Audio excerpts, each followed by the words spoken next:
ಶಿವಾಜಿ ಗಲಾಟೆಯಿಂದ ಬಾಗಲಕೋಟೆ ಕೊತ ಕೊತ ಆಗಿತ್ತು.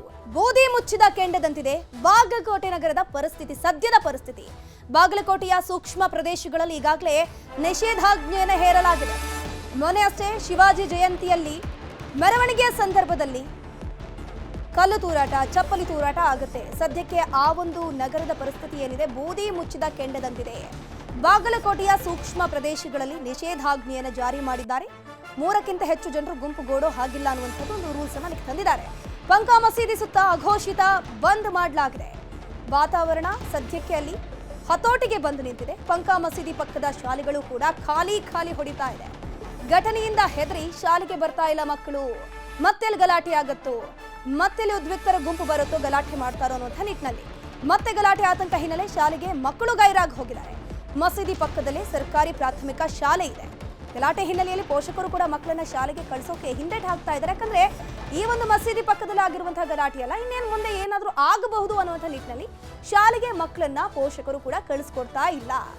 ಸದ್ಯಕ್ಕೆ ಬಾಗಲಕೋಟೆ ನಗರದ ಪರಿಸ್ಥಿತಿ ಬೂದಿ ಮುಚ್ಚಿದ ಕೆಂಡದಂತಿದೆ. ಯಾವಾಗ ಏನ್ ಬೇಕಾದ್ರೂ ಆಗುವಂತಹ ಚಾನ್ಸಸ್ ಇದೆ. ಈಗಾಗಲೇ ಅಲ್ಲಿ ನಿಷೇಧಾಜ್ಞೆಯನ್ನು ಜಾರಿ ಮಾಡಿದ್ದಾರೆ. 3 ಜನರಿಗಿಂತ ಹೆಚ್ಚು ಜನರು ಗುಂಪು ಸೇರೋ ಹಾಗಿಲ್ಲ. ಅದ್ರ ಜೊತೆಗೆ ಹಿಂದೂ ಮುಖಂಡರಾಗ್ಲಿ, ಮುಸ್ಲಿಂ ಮುಖಂಡರಾಗ್ಲಿ ಯಾವುದೇ ರೀತಿಯ ಸಭೆಯನ್ನ ನಡೆಸೋ ಹಾಗಿಲ್ಲ. ಈಗಾಗಲೇ ರಾಜಿ ಸಂಧಾನ ಮಾಡುವಂತಹ ಕೆಲಸ ಕೂಡ ಮಾಡ್ತಾ ಇದ್ದಾರೆ ಒಂದ್ ಕಡೆಯಲ್ಲಿ. ಆದ್ರೂ ಕೂಡ ಶಾಲೆಗೆ ಮಕ್ಕಳನ್ನ ಕಳಿಸೋಕೆ ಪೋಷಕರು ಹಿಂದೇಟು ಹಾಕ್ತಿದ್ರೆ ಯಾವ ಕ್ಷಣದಲ್ಲಿ ಏನ್ ಬೇಕಾದ್ರೂ ಆಗಬಹುದು. ಮಕ್ಕಳ ಸೇಫ್ಟಿ ಇಸ್ ವೆರಿ ಇಂಪಾರ್ಟೆಂಟ್ ಅಂತ ಹೇಳ್ಕೊಂಡು ಶಾಲೆಗೆ ಮಕ್ಕಳನ್ನ ಕಳಿಸ್ಕೊಡ್ತಾ ಇಲ್ಲ. ಶಾಲೆ ಖಾಲಿ ಆಗಿದೆ. ಇದರ ಬಗ್ಗೆ ಹೆಚ್ಚಿನ ಮಾಹಿತಿ ನೀಡ್ತಾ ಹೋಗ್ತಾರೆ ನಮ್ಮ ಬಾಗಲಕೋಟೆ ಪ್ರತಿನಿಧಿ ಮಂಜುನಾಥ್. ದೂರವಾಣಿ ಸಂಪರ್ಕದಲ್ಲಿ ಜಾಯ್ನ್ ಆಗಿದ್ದಾರೆ. ಮಂಜುನಾಥ್, ಸದ್ಯಕ್ಕೆ ಬಾಗಲಕೋಟೆ ನಗರದ ಪರಿಸ್ಥಿತಿ ಯಾವ ರೀತಿ ಇದೆ? ಶಾಲೆಗೆ ಒಂದು ಮಕ್ಕಳು ಕೂಡ ಬಂದಿಲ್ವಾ, ಹೇಗೆ?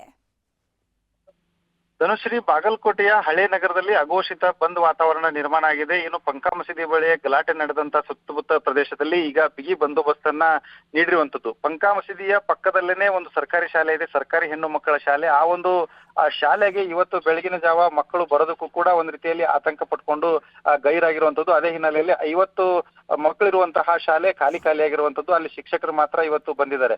ಏನು ಪೋಷಕರು ಕೂಡ ಈ ಒಂದು ಗಲಭೆಗಳ ವಿಚಾರ 3 ದಿನಗಳಿಂದ ನಡೀತಾ ಇದ್ದಾವೆ. ಇದೇ ಹಿನ್ನೆಲೆಯಲ್ಲಿ ಪೋಷಕರಿಗೂ ಕೂಡ ಒಂದು ಆತಂಕ ಮನೆ ಮಾಡಿದೆ. ಆದ ಕಾರಣಕ್ಕೆ ಮಕ್ಕಳನ್ನ ಶಾಲೆಗೆ ಕಳಿಸಿಲ್ಲ. ಅದ್ರ ಜೊತೆಗೆ ಏನು ಸುತ್ತಮುತ್ತಲ ಪ್ರದೇಶ ಏನಿದೆ ಅಲ್ಲೆಲ್ಲವೂ ಕೂಡ ಬಿಗಿ ಬಂದೋಬಸ್ತನ್ನ ನೀಡಿರೋದ್ರಿಂದಾಗಿ ಸಾರ್ವಜನಿಕರ ಓಡಾಟ ಸೇರಿದಂತೆ ಏನು ಮೂವ್ಮೆಂಟ್ಗಳಿದಾವೆ ಅಲ್ಲಿ ಪ್ರತಿಯೊಂದು ಹಂತದಲ್ಲಿಯೂ ಕೂಡ ಪೊಲೀಸರು ಹದ್ದಿನ ಕಣ್ಣನ್ನ ಇಟ್ಟಿರುವಂತದ್ದು. ಆ ಹಿನ್ನೆಲೆಯಲ್ಲಿ ಬಾಗಲಕೋಟೆಯ ಹಳೆ ನಗರ, ನವನಗರ, ವಿದ್ಯಾಗಿರಿ ಈ 3 ಭಾಗಗಳಲ್ಲಿಯೂ ಕೂಡ ಬಿಗಿ ಬಂದೋಬಸ್ತನ್ನ ನೀಡಲಾಗಿದೆ.